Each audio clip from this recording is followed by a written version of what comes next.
So the parsha, the sixth parsha, Parshas Mishpatim. If you take a step back, it's really in the middle of a longer story. So, for example, Parshas Yisro, the majority of Parshas Yisro was the story of Kabbalas HaTorah, of Matan Torah. The Rebbeinu Shalom comes, gives us the Torah in Har Sinai, Nasa v'Nishma. It's a whole amazing thing. And the end of Parshas Mishpatim goes back to that story. It talks about Har Sinai, and Moshe Rabbeinu is told by Hashem, come up to the mountain, I'll give you the two luchos, you'll come back down, it'll be Gavaldik, and it continues that story. And right in the middle is where you have Parshas Mishpatim talking about damages, loans, people shaimrim, people accepting responsibility to watch other people's objects, and it gets lost, it gets damaged, who pays?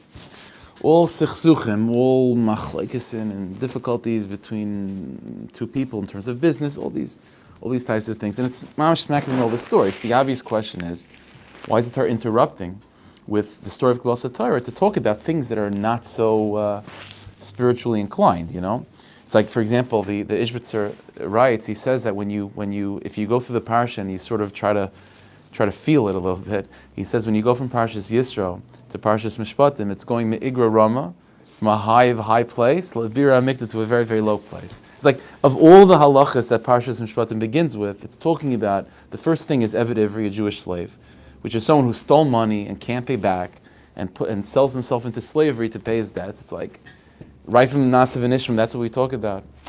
It's a little bit, it's jarring. Not only does it feel like just an interruption in the story of Kabbalas HaTorah, but the truth is, the Torah itself expresses how this is not an interruption at all. For example, the opening letter of the parsha is of the letter Vav, and these are the laws. And Rashi already says that the word Vav is always, and means to connect what was mentioned before. Vav Ma'aseh V'Inyan Rishon. That what we were talking about before is Har Sinai. These laws are also, Chazal say, just like the Ten Commandments were said with an unbelievable, powering voice and thunder and lightning, a whole, what's it called? Not paramedics. What's the like fireworks and all that stuff? There's a word. Whatever it is. Pyrotechnics, yeah. So it's just like the Aseret Divros was with pyrotechnics. So Ve'elam Mishpatim is with pyrotechnics. All right, so again, in other words, what Chazal are telling us is that Ve'elam Mishpatim, these laws between two people in terms of monetary issues of Parnasa, is not an interruption of Kabbalas HaTorah. It's sort of the completion of Kabbalas HaTorah. There's the Vav there. Now, if you think about it more, there's a number of Chazals that also need explanation. So, for example, regarding there's Gemara Brachas, the Gemara says the following statement: Hadon din emes lamitai. If a judge in a Jewish court is don din emes lamitai, paskins, a case comes before him, Reuven and Shimon arguing about a monetary issue, whatever it is, and the judge paskins correctly, according to halacha. It's as if he becomes a partner with the Rebbeinu Shalom in creating the world. Now, first of all, we have to figure that out. What is paskening a shaila in terms of monetary issues correctly? Why does that make him a partner with God in creating the world? What does that mean? Also, the language of the Gemara is not a judge who paskins correctly. The language of the Gemara is a judge who paskins emes lamitai, truth of truths. That's a dayan that's considered to be a shutef with the partner with the Rebbeinu Shalom in creating the world. What does it mean to judge in not just correctly, but correctly, sheba correctly? So the truth is, Beis Yosef already says in his commentary to the Torah on Chosh Mishpat, he says that emes lamit over here is telling you that it's something more than just getting the right ruling. That would be called truth. Truth of truths is telling you something more about the intention of the judge.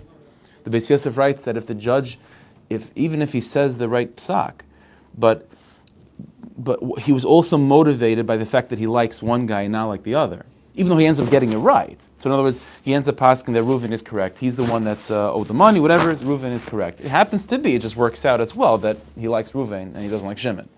So it's a truthful psak, but that's not called emes lamita, that's not the truth of truths.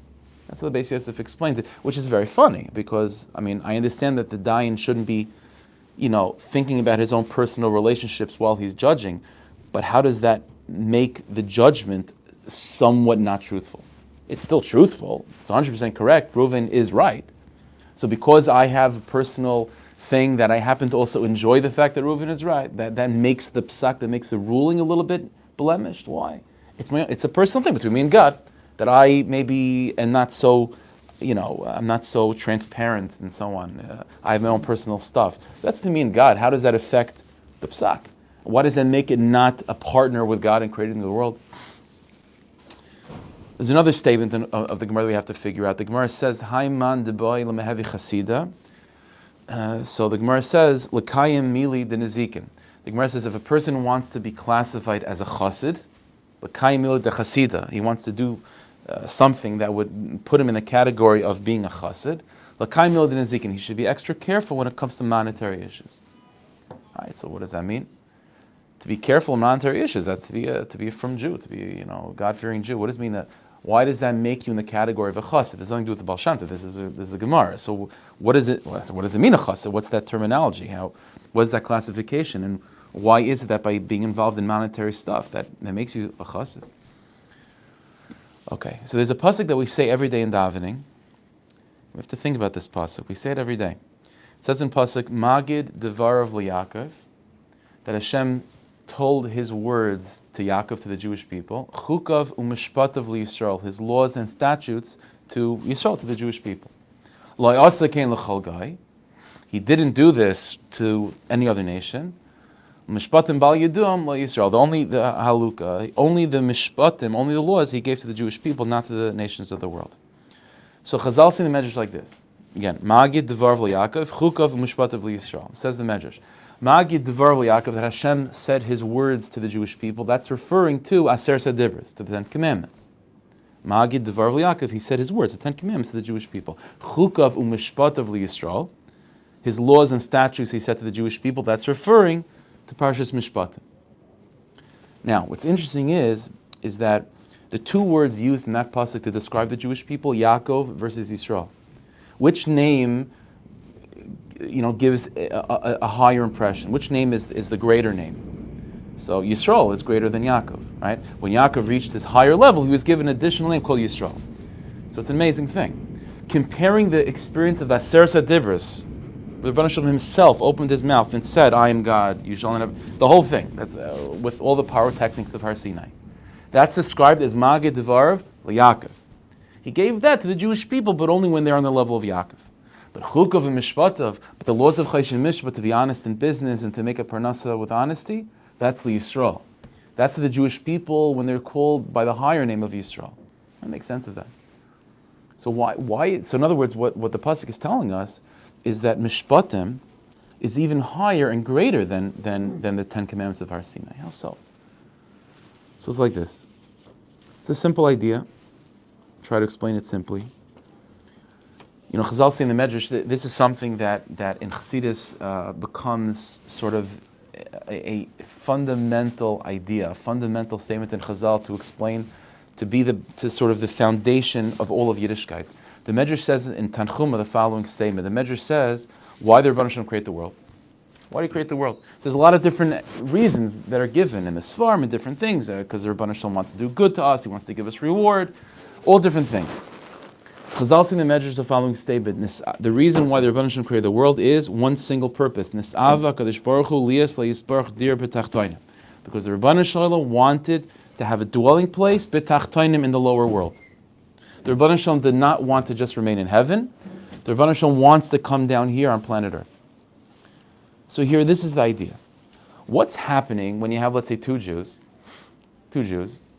and they both, let's say, went to shul in the morning, and they're very, very frum, they're very religious, they're very, they're inspired Jews. So they go to shul in the morning, and they take their davening seriously. They put on tefillin properly. They daven Shemona Esrei. Their eyes are closed. They're crying. It's a big avodah.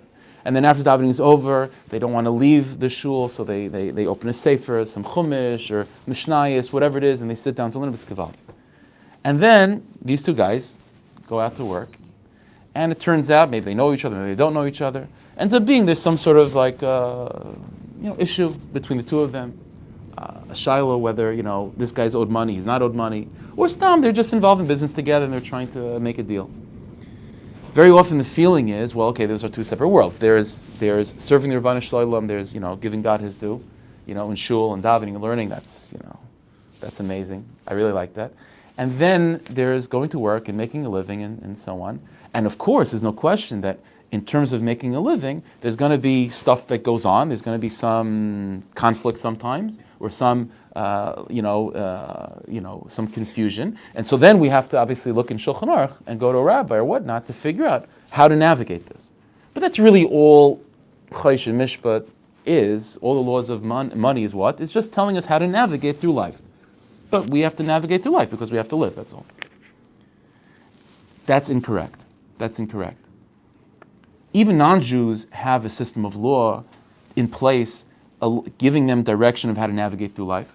I mean, what's the essential difference? Let's put it this way. What's the essential difference between the American legal system, which also tells people how to conduct themselves in business in a fair way to allow society to function, and Chosh Mishpat, which is also a set of laws in place to give the Jewish people a direct, ways of how to function in business to keep society functioning. I understand that sometimes, very often, the laws of the American legal system and Chosh Mishpat don't see eye to eye, but is there any fundamental difference between them in terms of what they're trying to accomplish, which is just keep society functioning and give people their space? The answer is 100%. The purpose of the American legal system is what? Is, as I said, just to create an environment, to create a system, to allow people to navigate through life. Each one should make their parnasa in a right way, and like the Mishnah says in Pirkei Avos, to avoid one person swallowing the other. That's what it is. What's the purpose of Chosh Mishpat? The purpose of Chosh Mishpat is not just simply to navigate through life, to make sure that one Jew doesn't steal from the other. It's much deeper than that. The purpose of Chosh Mishpat is a way in which to change, to transform this world into a territory of divinity. In other words, when two Jews, are trying to make a deal, and they're trying to be as honest as possible. Obviously, each one trying to get as much out of it as possible because that's their responsibility for themselves and their families. What's happening when they try to make this deal as appropriately as possible according to halacha, and making sure that they're getting for themselves, but at the same time being honest and fair for the other. That's not just stam trying to, that's not just stam two people making a living. When they're doing it guided by halacha, what's happening is that experience, that little territory, that little bubble of life is being transformed into a living Torah. It's being transformed into a living Torah. Like the Baal Shem Tov, for example, he famously said that, if a person is sitting down and learning about the halachas of loans, how to make a loan properly or whatnot. So the Baal Shem Tov said, so we know that when a person learns Torah, even the halachas of making a loan properly is unbelievable. It shakes up all of heavens. So said the Baal Shem Tov, so if by learning about making a loan properly, it shakes up all of heaven, can you imagine how chashuv it is when you actually make a loan properly? Notice the concept of Chosh Mishpat is not just guiding you through life. It's the keys and the techniques in which we transform this world into a godly place. Notice the greatest nachas ruach, the greatest gift we can give the Rebbeinu Shalom is by living a life of Chosh Mishpat. It's by being honest in business and trying to be as transparent as we possibly can in Olam Hazeh. Because what's happening at that moment is that you are literally taking this world and giving it back to the God. You're making this place an environment in which the Rebbeinu Shalom lives. You're transforming the public domain, you're transforming the domain of business into a place of divinity. And the simple way how to do that is very pashut, just to be honest, and to try to follow what Shulchan Aruch says. Because again, Shulchan Aruch is not just guiding us through life. It's the way in which life becomes transformed through us. That's what Chosh Mishpat is. This is why Ve'ela Mishpatim is in the middle of Kabbalah Satar. Kabbalah Satar was not just an event. The Rebbeinu Shalom gave us a book of rules. Chazal say that the experience of Har Sinai was Yarda Shechina Lamata, that the divine presence for a moment in time actually descended into this world, and this world was transformed. That mountaintop was literally transformed into heaven, and this divide between heaven and earth was taken away for the time being. Kabbalah Satar, then the Torah says, you want it to be like that forever. For the moment you experienced it with a lot of pyrotechnics. The moment of Har Sinai was where earth and heaven became one. Then the Torah says, Ve'el ha-mishpatim, and you want to make it something like that forever. You want to be able to truly transform earth into heaven and to unify these two domains? Follow Choshen Mishpat. Make a parnas in an honest way. Be good to your fellow. Take responsibility for your life. And when a person does it, that itself is transforming heaven into earth. This is the meaning of what Chazal say.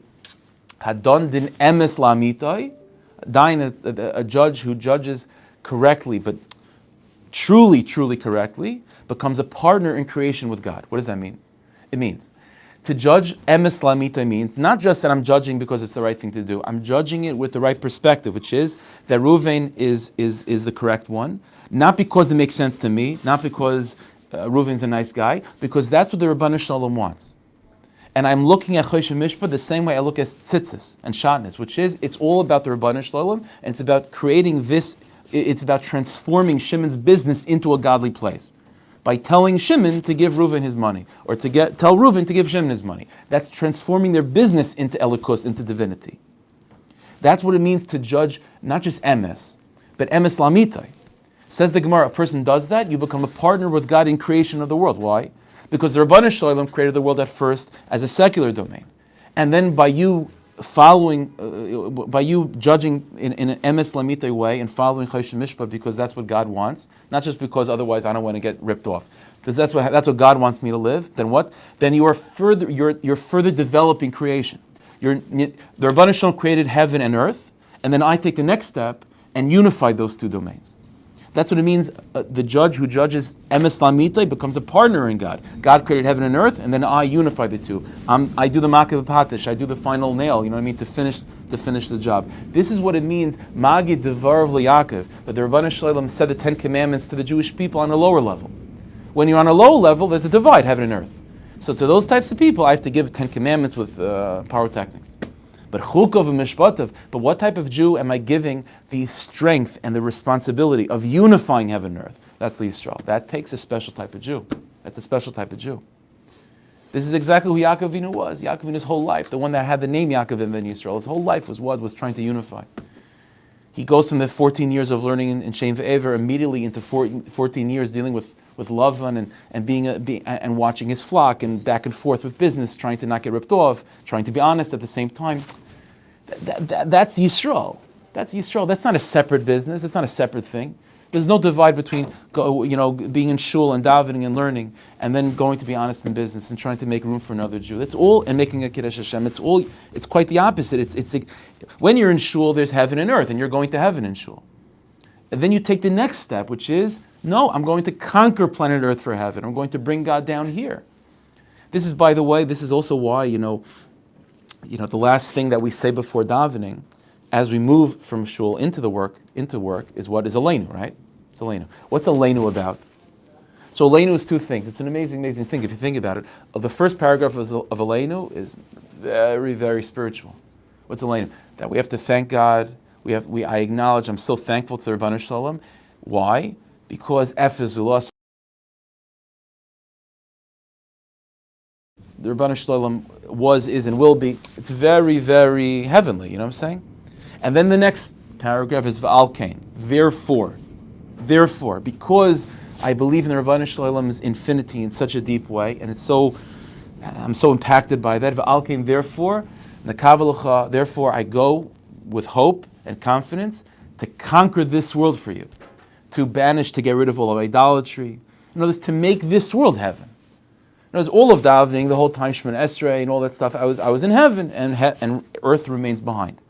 But then by Aleinu, which is that tefillah which we use to give us the strength to go out to work, is to realize that no, I am now on a mission.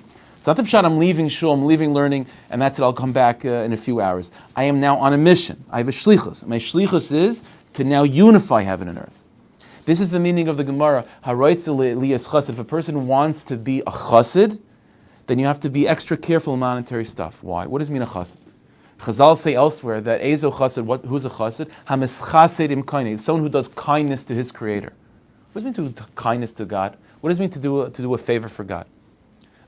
To do a favor for God means to take what He gave us and give it back to Him. That's what it means to do a favor. What could I give Him? Like, how do you do a favor for another person? You give him something, right? Something they don't have. So what could I give God that He doesn't have? Kiviyachal, so to speak, what I can give God that He doesn't have is earth. That's what I can do. Because God is in heaven, and He gave us planet Earth. He gave us business. He gave us parnas. He gave us earthly living. What do we do to be? What can we give? What gift can we give back to God? That which He gave us, He can give earth back to Him. How? By being careful in business, by being honest, by making a kiddush Hashem. We make a phone call to be nice, knowing, acknowledging that people look at us and recognize that we're Jewish. And it's a Jewish business, a Jewish company, and so on. Like, to be aware of this, to be aware of that. And by doing so, it's not just like you're being a nice guy, get olam haba. It's much deeper than that. You're giving God a gift. You're making this place a place that He's comfortable to live in. That's what it is. And that's why Parshas Shkolim this week is also Parshas Mishpatim. It's also the week of Parshas Shkolim where we begin to prepare for Purim, Parshas Shkolim. Machzah shekel, that Moshe Rabbeinu tells us the mitzvah of each person to give a half a shekel to donate to build the Beis HaMikdash, to build the Mishkan. Half a shekel. Because what a half a shekel means is that we have to recognize that everything is a half. Heaven, earth, they're all halves, and they have to be unified. That's the idea. And money, when it's done properly, then the shekel, which is money, can mamish be transformed into something that's divine. And it becomes a foundation for the temple in which God lives. So it's an amazing thing. Money that's being used in a rightful way, guided by Choshen Mishpat, not as only something that doesn't stop God from being happy. Quite the opposite. It becomes a foundation for God's home. That's why the month of Adar, which is the month that we're entering into, right, which is the month of Purim, and Purim is all about money. It begins talking about the party of Achashverosh, the wealth of Achashverosh. Money is a huge theme when it comes to Purim. Matanas Lavyanim, it's a huge thing. The month that Purim is in is called Adar, and the Sfarim say the word Adar, Aleph, Daled, Reish, is a combination of two words, which is Aleph, the one that exists, the one above, Dar. We're making a place for him to feel comfortable at home, that he should live in this world. That's what Purim is about.